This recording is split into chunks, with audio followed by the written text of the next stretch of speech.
Un correo de 3 párrafos, enviado un viernes a las 6 de la tarde, terminó con 12 años de trabajo. Lo que nadie en ese despacho sabía era que el lunes siguiente iban a necesitarla más que nunca, y ella lo sabía perfectamente. Se llamaba Renata Villalba, tenía 41 años, y aquel viernes era exactamente igual a los 1800 anteriores.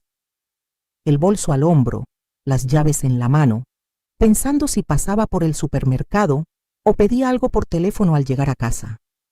12 años trabajando en el mismo despacho de abogados, y todos esos viernes habían sido iguales, hasta ese. Antes de salir revisó el correo por última vez, como hacía siempre, por ese instinto que se desarrolla cuando llevas más de una década siendo la persona a la que todos llaman cuando algo se pierde o algo falla. El asunto del mensaje decía: comunicación sobre su situación laboral. Pensó que sería algún trámite administrativo. Lo abrió sin soltar las llaves. Lo leyó una vez. Lo leyó 2 veces. A la tercera, se sentó. El mensaje lo firmaba Cecilia Duarte, socia principal del despacho. 3 párrafos redactados con una frialdad casi administrativa. Decían que la firma había decidido prescindir de sus servicios con efecto inmediato, que agradecían su dedicación durante estos años y que Recursos Humanos se pondría en contacto la semana siguiente para gestionar la liquidación. Efecto inmediato. Un viernes a las 6 de la tarde por correo electrónico. Después de 12 años, se quedó inmóvil frente a su escritorio durante varios minutos. La oficina estaba casi vacía. Nadie la miró. Nadie sabía lo que acababa de leer. El aire acondicionado seguía zumbando con ese ruido constante que siempre le había resultado tranquilizador y que en ese momento le pareció completamente ajeno, como si todo a su alrededor fuera un decorado. No lloró, no todavía. Guardó el correo, apagó la computadora, recogió sus pocas pertenencias del cajón: una fotografía, un cargador, un par de bolígrafos que le gustaban. Se levantó, saludó con la cabeza a los 2 compañeros que quedaban y salió sin que ninguno levantara la vista. En el elevador, sola, se le escapó una sola lágrima. Se la secó antes de que se abrieran las puertas. Lo que sentía no era exactamente tristeza. Era vértigo. Esa sensación de mirar algo de cerca durante años y de pronto no reconocer su forma. 12 años es mucho tiempo. Había entrado a ese despacho con 29 años, llena de energía, y a las 6 de un viernes le estaban diciendo que ya no era necesaria. Sin reunión, sin llamada, sin que nadie la mirara a los ojos. Esa noche casi no durmió. Cerca de la 1 de la madrugada, dejó de buscarle explicación al despido, porque empezó a pensar en otra cosa completamente distinta. Empezó a pensar en el lunes. Para entender lo que vino después, hay que entender qué hacía exactamente Renata en ese despacho. El problema de los trabajos como el suyo es que, cuando funcionan bien, nadie los nota. Uno es el tipo de persona cuya labor solo se percibe cuando falta. Renata era la responsable de gestión documental y cumplimiento normativo de la firma. En palabras simples, era quien sabía dónde estaba cada cosa, quién había firmado qué, cuándo y bajo qué condiciones. En un despacho boutique con más de 100 clientes activos y casi 2 décadas de historia, eso no era un detalle menor. Cuando ella llegó, el archivo era un caos silencioso. Documentos escaneados sin nombres coherentes, contratos firmados en papel que jamás se digitalizaron, versiones distintas del mismo acuerdo repartidas en carpetas diferentes, sin que nadie supiera cuál era la definitiva, cláusulas modificadas verbalmente que nunca quedaron registradas. Renata pasó sus primeros 18 meses construyendo un sistema propio, una estructura de carpetas digitales con lógica clara, nomenclatura consistente y un protocolo que cualquiera podía seguir, siempre que alguien se lo explicara. y ese alguien era ella. Con los años, el sistema creció junto con el despacho. Ella lo fue adaptando, ampliando, agregando capas de seguridad y registros de auditoría interna. Para cuando llegó su año número 12, ese sistema era, sin exagerar, el cerebro operativo de toda la firma. Nunca hubo un manual escrito, aunque ella misma lo había pedido varias veces. Siempre había algo más urgente. Y como el sistema funcionaba, nadie sintió la necesidad de aprender a hacerlo sin ella. Así funciona la infraestructura invisible. Nadie cuida lo que no ve roto. Recordaba un caso, 4 años atrás, cuando un cliente importante llegó angustiado porque necesitaba probar que una cláusula de exclusividad seguía vigente. Necesitaban el documento original en menos de 2 horas. Renata lo encontró en 16 minutos. El socio a cargo le dijo que le había salvado el día. Al día siguiente ya no lo recordaba. Así funcionaba todo allí. Recordaba también cuando una nueva socia quiso reorganizar por completo el sistema de archivo. Renata pidió una semana para preparar una comparación entre la propuesta nueva y el sistema existente y le mostró exactamente qué información se perdería y qué riesgos legales implicaba el cambio. La socia desistió. No le agradeció. Solo la miró con una expresión que en su momento Renata interpretó como respeto. Ahora sabía que era otra cosa, la cara de alguien que descubre que depende de ti más de lo que quisiera. Y eso, a veces, no se perdona. Lo que más le costó digerir aquel fin de semana no fue el despido en sí, fue la forma. Ese correo frío, como si 12 años de trabajo pudieran cerrarse con 3 párrafos apresurados y ninguna conversación. El sábado salió a caminar casi 2 horas por el parque cercano. En algún punto recordó algo que el viernes, en medio del shock, no había terminado de procesar. El lunes había una auditoría regulatoria sorpresa, de esas que avisan con poco margen y exigen documentación específica en plazos cortísimos. Ella lo sabía porque llevaba semanas preparando materiales relacionados.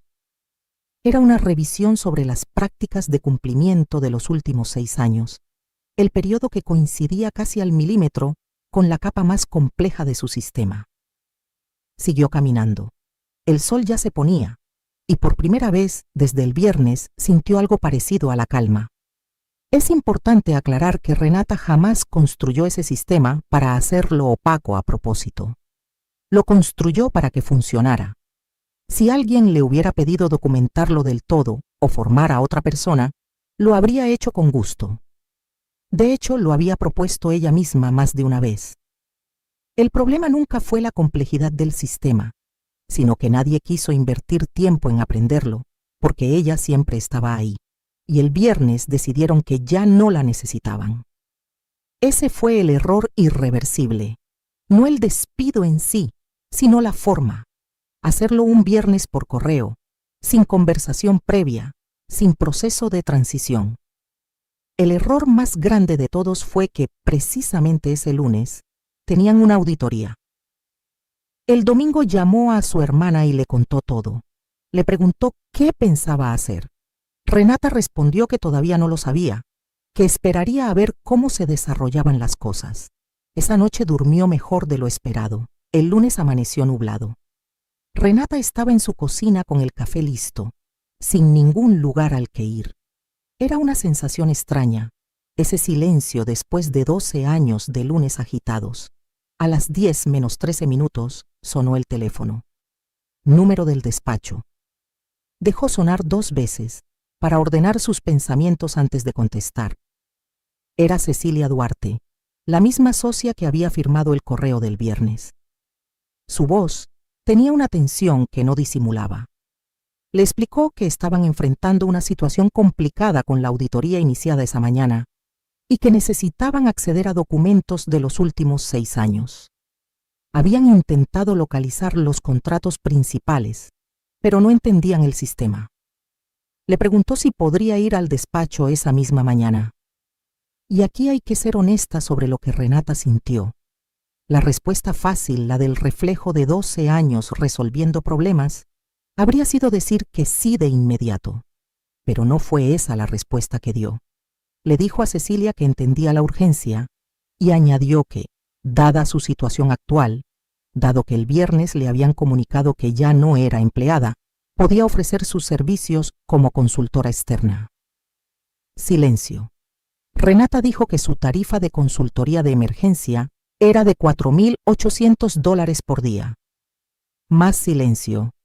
Y luego Cecilia respondió: de acuerdo, puedes estar aquí en 1 hora. Sin negociar, sin contraoferta. Aceptado en menos de 10 segundos. Eso le dijo a Renata más sobre el pánico de la firma que cualquier otra cosa. Se vistió con calma, tomó su cuaderno y su bolígrafo favorito y pidió un taxi. La recepcionista la miró con una expresión indescifrable, entre el alivio y la incomodidad. La llevaron directo a la sala de juntas principal. Al otro lado de la mesa estaban 3 auditores externos. Del otro lado, Cecilia, el socio de cumplimiento Rodolfo y Patricia, otra socia, la misma que 2 años atrás había querido reorganizar el archivo. Nadie la saludó con demasiada calidez. El auditor principal le explicó lo que necesitaban: contratos maestros de los últimos 6 años, con registros de modificaciones y documentos de renovación. Era exactamente lo que ella había anticipado durante el fin de semana. Se sentó frente a una computadora, pidió que reactivaran sus credenciales anteriores, que técnicamente seguían activas, y empezó a trabajar. Lo que descubrió la afectó más de lo esperado.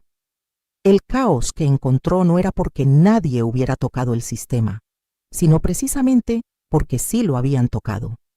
Durante el fin de semana, alguien había intentado buscar documentos sin entender la lógica y había movido archivos, renombrado carpetas, generado duplicados y borrado sin querer los enlaces que conectaban documentos con sus registros de auditoría.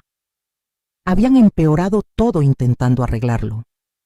Al ver el estado de su sistema, sintió un dolor genuino, no por la situación absurda, sino por el trabajo en sí, por los meses dedicados a construir esa estructura con cuidado. Respiró y se puso a trabajar porque también era eso, alguien que frente a un problema simplemente lo resuelve. Tardó casi 4 horas en reconstruir lo suficiente para presentar el primer bloque de documentos. Trabajó de forma metódica, explicando en voz alta su proceso para que Rodolfo, sentado a su lado tomando notas, pudiera entender la lógica. Los auditores quedaron satisfechos. Cecilia pasó por la sala a media tarde, asintió al auditor principal y se retiró. Al final del día, le confirmaron que necesitarían su presencia también al día siguiente. Renata respondió que por supuesto, que ya conocían sus condiciones. Esa noche, llegó a casa con un ánimo difícil de describir. Una parte de ella se sentía validada. Sentía que la situación había demostrado de forma brutal lo que 12 años de trabajo realmente significaban. Pero otra parte estaba simplemente cansada, encontrando toda la situación profundamente innecesaria. Pudo haber sido distinto.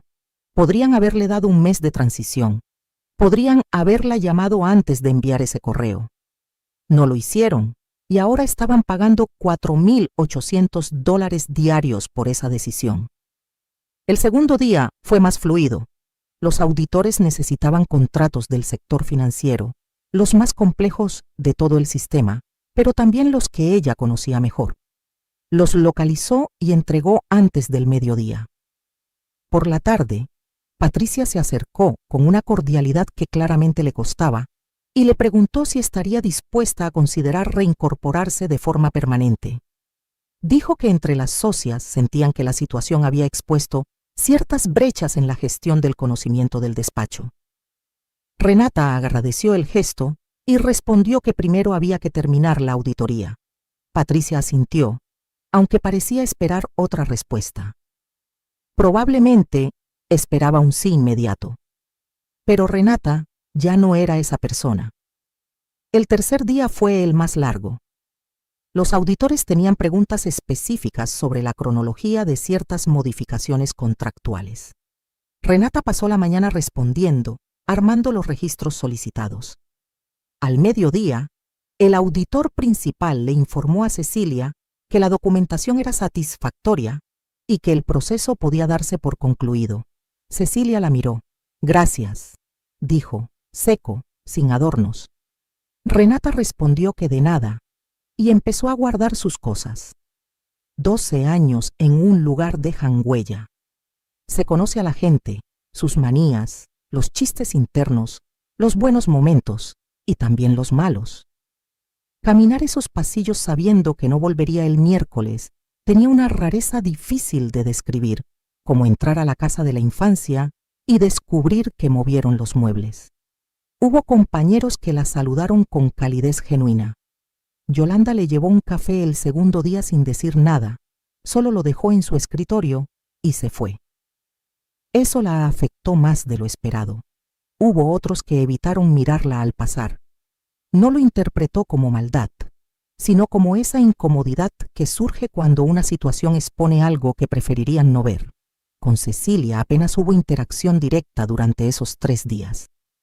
Lo que sí notó Renata, después de 12 años leyendo a esa mujer bajo presión, era que estaba incómoda, no arrepentida, sino incómoda, como alguien que tomó una decisión que le pareció correcta y descubre que las consecuencias son más complicadas de lo previsto. La auditoría terminó el miércoles al mediodía. Renata salió del despacho con una sensación de cierre definitiva, como cerrar un libro largo sabiendo que esa historia había llegado a su fin. Envió la factura esa misma tarde, 3 días, $4,800 diarios, 14,400 en total. Se la pagaron en 4 días hábiles, sin retrasos ni preguntas. Esa misma semana recibió también la llamada de Recursos Humanos para gestionar su liquidación, motivo original del correo del viernes. Firmó lo que había que firmar y cerró ese capítulo. Patricia le escribió 2 semanas después, preguntando si podían retomar la conversación sobre su regreso. Renata respondió que había decidido no volver como empleada, pero que consideraría proyectos de consultoría según su disponibilidad. Patricia no volvió a escribir. Lo que pasó en los meses siguientes fue, en muchos sentidos, más interesante que los 3 días de la auditoría. Porque cuando se tienen 12 años de experiencia real en gestión documental y cumplimiento, y esa experiencia incluye haber sostenido un sistema que superó una auditoría bajo condiciones de crisis, se tiene algo muy concreto para ofrecer al mercado. Empezó a hacer consultoría, primero con cautela, hablando con contactos de su red. La historia se contaba sola con el tiempo y resultó ser, paradójicamente, una parte bastante efectiva de su presentación, porque ilustraba con claridad el valor que podía aportar. Contactó a un despacho más pequeño y le ofreció revisar su sistema documental. Aceptaron casi de inmediato. Al entrar a revisar su organización, sintió el placer de un problema nuevo, la satisfacción de saber que podía ayudar. Ese primer proyecto le tomó 4 semanas. El informe que entregó fue detallado y lleno de recomendaciones aplicables. La socia de ese despacho le preguntó si le interesaría liderar la implementación. Aceptó. Ese proyecto llevó a otro, y ese a otro más, sin hacer ruido, simplemente trabajando bien. Hace unos meses comenzó a colaborar regularmente con 3 firmas de distintos tamaños. Una le propuso recientemente un rol de dirección de cumplimiento a tiempo parcial, con mejores condiciones que las que tuvo jamás como empleada, y con una autonomía que nunca había tenido antes. Todavía lo está pensando, pero lo que de verdad importa de esta historia no es el dinero, ni la satisfacción de cobrar $4,800 por día. Esa parte tiene su gracia, pero no es lo esencial. Lo esencial es lo que Renata aprendió sobre el valor del trabajo invisible. Hay millones de personas haciendo labores que nadie ve, cuyo valor solo se hace evidente cuando faltan. Y eso es, estructuralmente, una injusticia. Porque el trabajo invisible no deja de ser trabajo. No pierde su valor solo porque nadie lo mire. La lección no es sabotear los sistemas que uno construye. La lección es aprender a nombrar el propio valor, a explicar por qué importa, a documentarlo no solo para que funcione sin uno, sino para que los demás entiendan lo que implica que funcione. Y hay otra lección, quizás la más importante, la dignidad en la salida. Renata no discutió, no suplicó, no envió un correo furioso el viernes por la noche. Simplemente existió, disponible en sus propios términos, cuando la necesitaron. No todas las historias de trabajo invisible terminan con una auditoría providencial que hace sonar el teléfono un lunes por la mañana. Mucha gente hace ese trabajo durante años sin recibir ese momento de validación, y eso es una injusticia real que ninguna historia puede resolver por sí sola. Pero lo que siempre se puede controlar es la forma de irse, cómo uno se trata a sí mismo en el momento del golpe. Si te permites llorar una sola lágrima en el elevador y luego respiras y sigues adelante. 12 años en un lugar es mucho tiempo, y que te digan adiós en 3 párrafos de correo un viernes a las 6 de la tarde duele de verdad. Pero el dolor no define a una persona, y la forma de responder al dolor no necesita ser espectacular para ser poderosa. A veces, la respuesta más poderosa es simplemente estar disponible en tus propios términos cuando te llamen. Hoy, Renata está mejor que bien. Tiene más control sobre su tiempo, sus proyectos y sus condiciones de trabajo del que tuvo jamás en esos 12 años. Y tiene una historia para contar que al final no es sobre venganza, sino sobre alguien que aprendió tarde, pero bien, cuánto valía su propio trabajo y decidió cobrarlo en consecuencia. Si esta historia te llegó, cuéntanos en los comentarios qué habrías hecho tú en el lugar de Renata. Dale like a este video si crees que el trabajo invisible merece ser reconocido. Compártelo con alguien que necesite escuchar esto y suscríbete a Justicia Carmesí para no perderte las próximas historias. Nos vemos en el próximo video.